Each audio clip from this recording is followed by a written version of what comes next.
To begin on Capitol Hill, where Congress will finally vote on the second COVID relief bill today. But how long until individuals and businesses actually start to feel the benefits? Bloomberg's Laura Davison joins us now with the latest. Laura, it's great to have you on with us today. It has taken months for Congress to just get to this point. Will we see the same sort of timeline when it comes to deploying this aid? When should Americans start to feel some?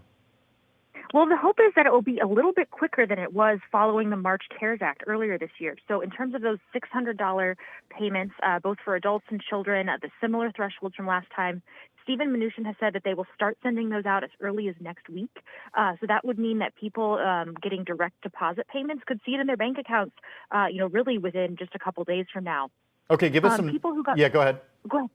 Paper checks, however, are going to take longer. If the IRS doesn't have your direct deposit information on file, they'll have to mail you a paper check, and that will take, more like a month to actually arrive. Okay, so just give us some numbers here. What could Americans expect, and where do the income tiers lie? Are they similar to what we saw earlier this year? Yes, they're very similar to what we saw last year, or earlier this year, rather. So it's $600 for adults, $600 for their children. If you make up to, as a single adult, $75,000, or as a married couple, $150,000. If you're below that, then you get $600 for yourself, $600 for your spouse, and $600 for any of your kids. If you're above that, the amount starts phasing out. So for, again, a single adult making about $87,000, that's basically the limit where you won't see anything at all. A couple making about twice that, 174. Having to do math is hard. That's when you would totally phase out of those payments. So, all right. Well, it's time.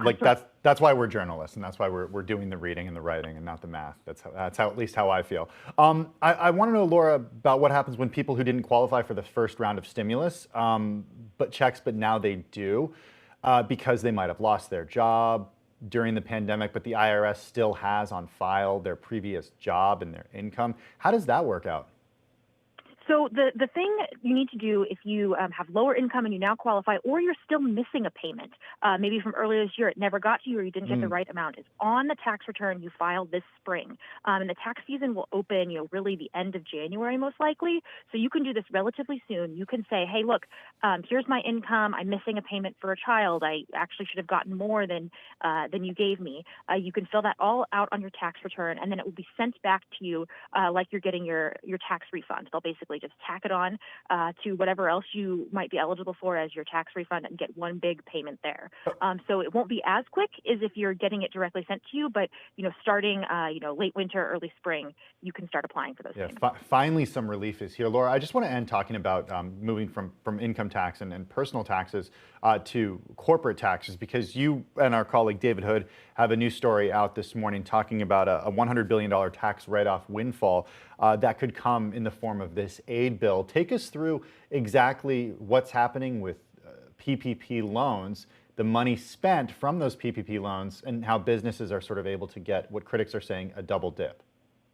Yeah, so this is a huge win for small businesses. If they got a PPP loan, they got it forgiven, that money is tax-free to them, but then they can also use that money to generate additional tax breaks. So if you got a PPP loan, it was forgiven, and you used it to pay for your rent, pay for your employees, then you can then also deduct those expenses off your final tax bill. So for every $100 that you got in tax-free income, you could get up to $37 in additional tax breaks.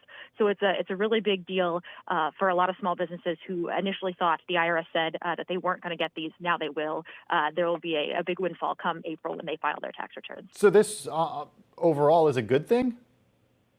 Well, it depends who you ask. Small businesses really wanted this. They lobbied for it. Both Republicans and Democrats in Congress agreed that this is something they want to do.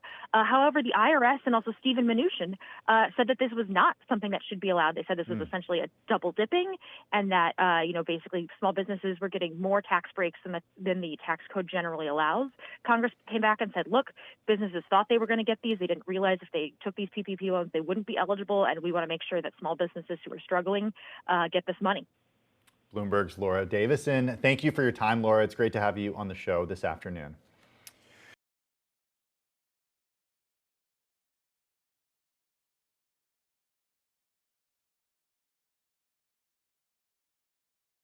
The biggest stories the moment they happen from around the globe. Subscribe to Bloomberg Quick Take now for insight in an instant.